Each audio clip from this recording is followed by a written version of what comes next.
Hello students, I am Dr. Jyoti Bhagmare from Solapur, Falchand College of Arts and Science. Today we are going to learn a very famous poem written by Shakespeare, All the World a Stage. For your convenience, I am going to explain this poem in both languages, English and Marathi. Before learning a poem, let us have some information about William Shakespeare. He was an English playwright, poet, and actor. He is the greatest writer in the English language and the world's greatest dramatist. He is called as England's national poet and the Bard of Avon. He has written 39 plays, 154 sonnets, and 2 long narrative poems. William Shakespeare हे इंग्रजी भाषेतील नाटककार, कवी आणि अभिनेते होते. त्यांना इंग्रजी भाषेतील सर्वोत्तम लेखक आणि जगातील सर्वोत्कृष्ट नाटककार म्हणून ओळखलं जातं. त्यांना इंग्लंडचा राष्ट्रीय कवी आणि त्यासोबतच बार्ड ऑफ ॲव्हन असंही म्हणतात. Bard means a royal poet or a poet respected by the entire nation. Shakespeare यांनी 39 नाटकं, 154 सॉनेट प्रकारातील कविता आणि 2 नॅरेटिव्ह पोएम्स लिहिलेले आहेत. He is born in Stratford-upon-Avon in Warwickshire. Hamlet, Romeo and Juliet, Othello, King Lear, and Macbeth are his famous tragedies. In 1623, 2 fellow actors and friends of Shakespeare, John Hemingway and Henry Condell, published First Folio. It is a posthumous collected edition of Shakespeare's dramatic works.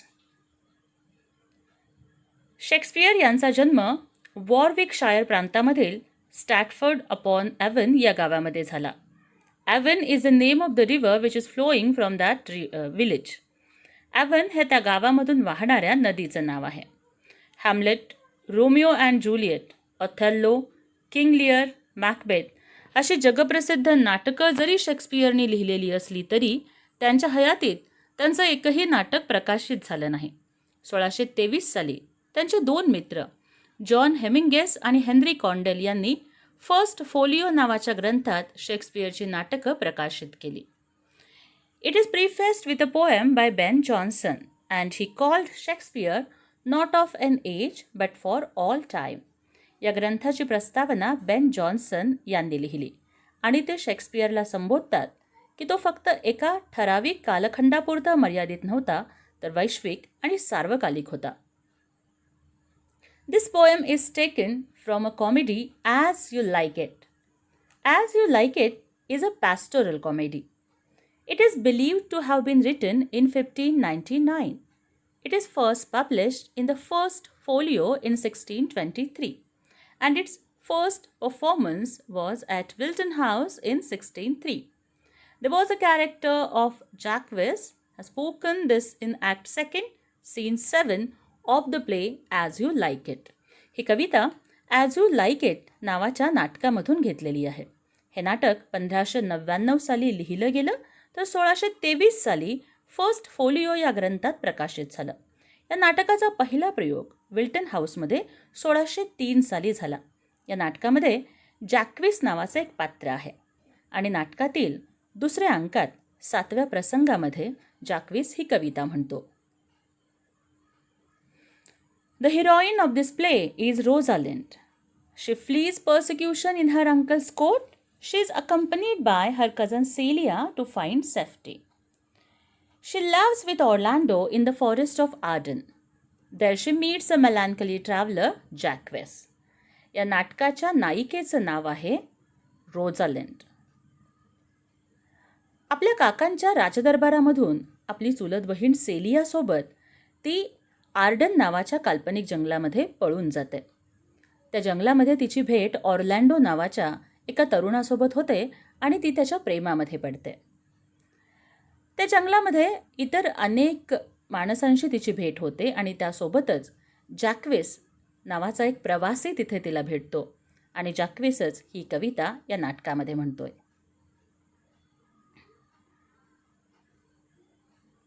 Let us learn a poem. all the world a stage, and all the men and women are merely players. They have their exits and their entrances. And one man, in his time, plays many parts, his acts being 7 ages. At first, the infant, mewling and puking in the nurse's arms. Shakespeare compares this world to a stage. He says all men and women are only actors and actresses on the stage of this world. They have different routes to enter this stage and also have different exits. They enter this stage when they are born and leave this stage when they die. Every person during his lifetime plays many parts. These parts are called 7 ages. Shakespeare म्हणतो की संपूर्ण जग हे एक रंगभूमी आहे. Shakespeare या जगाची तुलना रंगभूमीबरोबर करतो. त्याच्या मते सगळे स्त्री आणि पुरुष या रंगभूमीवरची विविध पात्र आहेत. ज्याप्रमाणे नाटकातल्या पात्रांनी रंगमंचावरती कधी यायचं आणि कधी जायचं हे नाटककारानं किंवा दिग्दर्शकानं आधीच ठरवलेलं असतं, त्याचप्रमाणे माणसाचं या जगातलं येणं आणि जाणं हे परमेश्वरानं पूर्वीच निर्धारित केलेलं असतं. माणसाची या रंगमंचावरची एंट्री म्हणजेच त्याचा जन्म आणि माणसाची या रंगमंचावरून एक्झिट, त्याचं जाणं म्हणजेच त्याचा मृत्यू. ज्याप्रमाणे एखादा कलावंत नाटकात विविध भूमिका पार पाडतो, त्याचप्रमाणे माणसाला सुद्धा त्याच्या जीवनात विविध भूमिका पार पाडाव्या लागतात. शेक्सपियरच्या मते प्रत्येक माणूस त्याच्या जीवनामध्ये 7 प्रकारच्या भूमिका पार पाडतो आणि शेक्सपियर या 7 भूमिकांची तुलना नाटकाच्या 7 अंकांबरोबर करतो. At first, the infant, mewling and puking in the nurse's arms, and then the winning schoolboy with his satchel and shining morning face, creeping like snail, unwillingly to school. The first stage of a man's life is his infancy. During his infancy, he cries and throws up milk and vomits when he is in the hands of a mother or a nurse. The second stage is his boyhood. This is his school-going period. It is the time when he complains all the time. His face shines like the bright and fresh morning. He carries his school bag and unwillingly goes to school at the speed of an insect. माणसाच्या जीवनातील पहिली भूमिका म्हणजेच त्याचं बालपण. नुकतंच जन्माला आलेलं मूल रडण्याशिवाय दुसरं काहीच करू शकत नाही.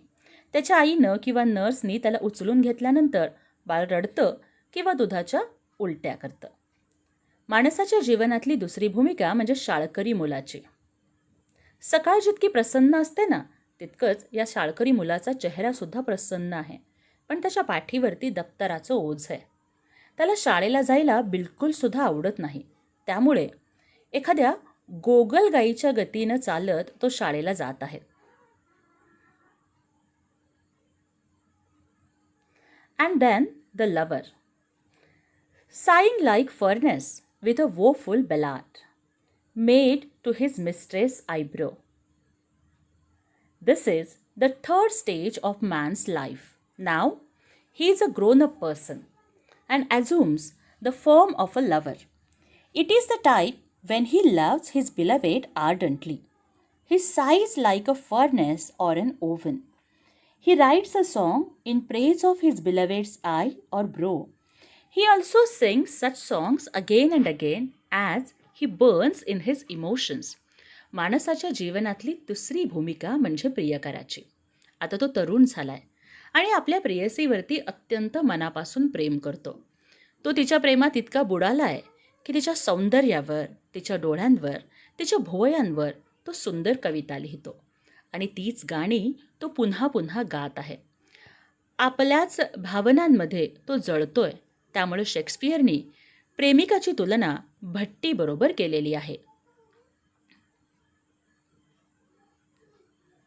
Then a soldier, full of strange oaths, and bearded like the pard, jealous in honor, sudden and quick in quarrel, seeking the bubble reputation, even in the cannon's mouth.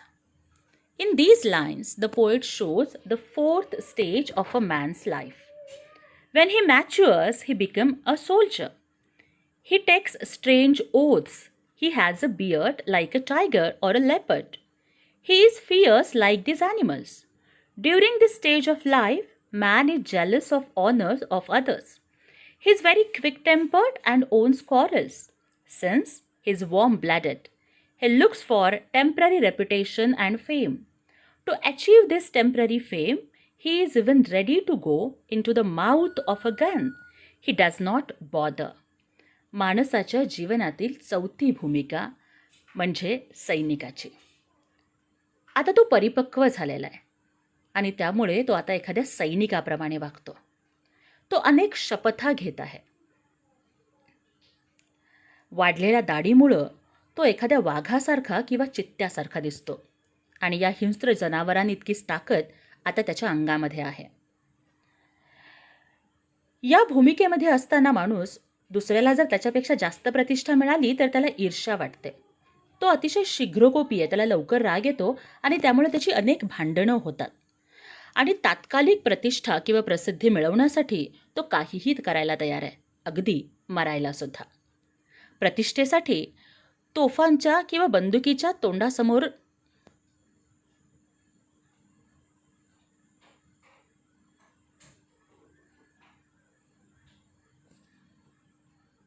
तात्कालिक प्रसिद्धीसाठी तोफेच्या तोंडी जायची सुद्धा त्याची तयारी आहे.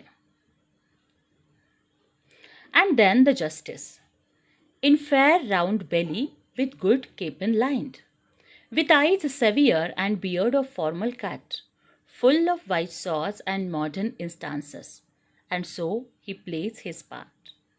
This is the fifth stage of man's life. Here, man becomes middle-aged and mature like a judge. माणसाच्या जीवनातली पाचवी भूमिका म्हणजे न्यायाधीशाची. आता तो मध्यमवयीन झालेला आहे आणि त्यामुळे एखाद्या न्यायाधीशासारखा परिपक्व आणि संयमी झालेला आहे. He has a fair round belly full of meat of chickens.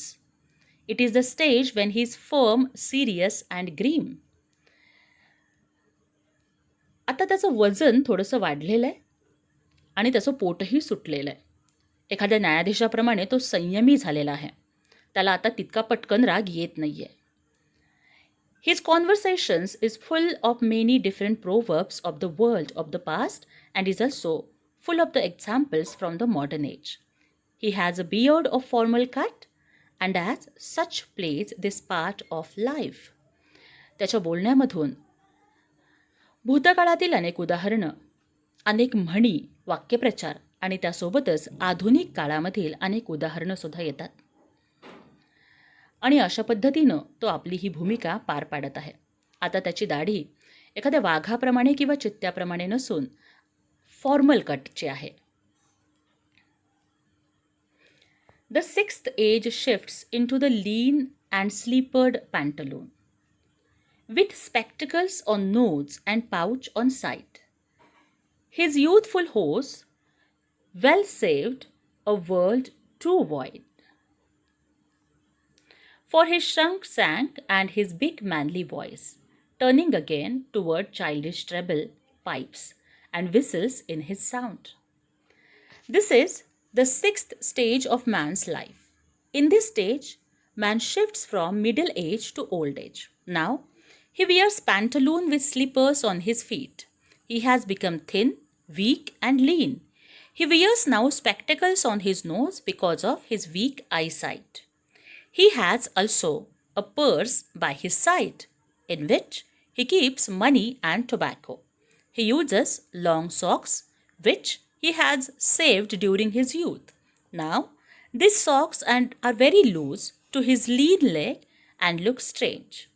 His big, loud, manly voice has turned into the shrill voice of a child, since some of his teeth have fallen. Whenever he tries to speak, it seems as if he were playing upon a pipe or as if he were whistling. आता माणूस त्याच्या जीवनातल्या 6व्या भूमिकेमध्ये पोहोचलेला आहे. 6व्या स्टेजमध्ये माणूस मध्यम वयाकडून वार्धक्याकडे, म्हातारपणाकडे त्याची वाटचाल सुरू झालेली आहे. आता तो स्लीपर घालतो आणि पॅन्ट घालतोय. तो अतिशय अशक्त झालेला आहे. त्याचं वजन कमी झालेलं आहे आणि तो सडपातळही झालेला आहे. त्याच्या नाकावरती आता चष्मा येऊन बसला आहे, कारण त्याची दृष्टी कमजोर झाली आहे. तसेच त्यांनी एक पिशवी अडकवलेली आहे, ज्या पिशवीमध्ये तो पैसे आणि तंबाखू ठेवतो.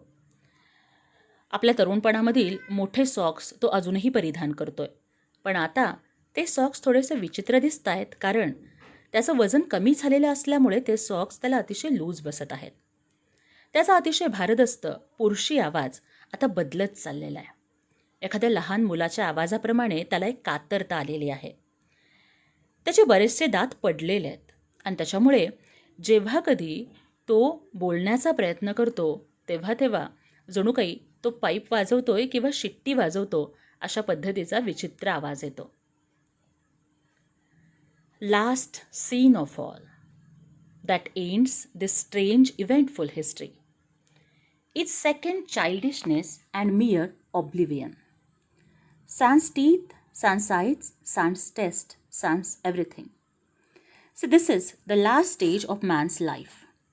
In this stage, he changes from his old age to the oldest one. This is a strange stage of life. In this period, all the life which has been previously full of strange events comes to an end. Man becomes child once again. This is like his second childhood. आता माणसाच्या जीवनातली शेवटची 7वी भूमिका. आता तो अतिशय म्हातारा झालेला आहे. त्याचे दात पडलेले आहेत, डोळ्यांना दिसत नाही आहे. जणू काही हे त्याचं म्हातारपण हे दुसरं लहानपणच आहे. बघा, लहानपणीसुद्धा माणसाच्या तोंडामध्ये दात नसतात आणि म्हातारपण आल्यानंतरसुद्धा तोंडातले दात पडतात. लहानपणी माणसाला चालता येत नाही आणि अतिशय म्हातारं झाल्यानंतरसुद्धा माणसाला नीट चालता येत नाही. लहानपणी खाण्यासाठी दुसऱ्यांची मदत घ्यावी लागते आणि म्हातारपणीसुद्धा खाण्यासाठी दुसऱ्यांची मदत घ्यावी लागते. लहानपणी गोष्टी लवकर विसरल्या जातात आणि म्हातारपणामध्ये गोष्टी जास्त लक्षात राहत नाहीत. म्हातारपण हे माणसाचं दुसरं बालपणच असतं. आता तो अतिशय म्हातारा झालेला आहे. आता त्याचं जीवन जे पूर्वी चित्रविचित्र घटनांनी भरलेलं होतं ते अंताकडे, शेवटाकडे वाटचाल करत आहे. माणूस पुन्हा एकदा लहान मुलासारखा वागत आहे. जणू काही हे त्याचं दुसरं बालपणच आहे. In this stage he childish as well as child like, की या वार्धक्याच्या अवस्थेमध्ये माणूस एका लहान मुलासारखा वागत आहे. At this stage he forgets almost everything. अति म्हातारपणामुळं त्याच्या लक्षात कोणतीच गोष्ट राहत नाही. His memory becomes very weak. He loses teeth, eyesight and taste. He is without everything. आता त्याची स्मरणशक्ती कमजोर झालेली आहे. त्याचे दात पडलेले आहेत, डोळ्यांना दिसत नाही, कोणतीही चव त्याला जाणवत नाही. आता त्याच्याकडे काहीही नाही. This is the stage in which he completes the drama of his life and leaves the stage of this world for the next. आणि हीच ती भूमिका, 7वी आणि अंतिम, जेव्हा तो आपल्या जीवनाचं नाटक पूर्ण करतो आणि पुढील भूमिकेसाठी तो हे जग सोडून या जगामधून एक्झिट घेऊन निघून जातो. आणि ही एक्झिट म्हणजेच मृत्यू. So in this poem Shakespeare comments on the truth of the man's life. या कवितेमधून माणसाच्या जीवनाच्या सार्वकालिक सत्याबद्दल शेक्सपियरने आपल्याला सांगितलेलं आहे. Thank you very much. If you like this video, please subscribe my channel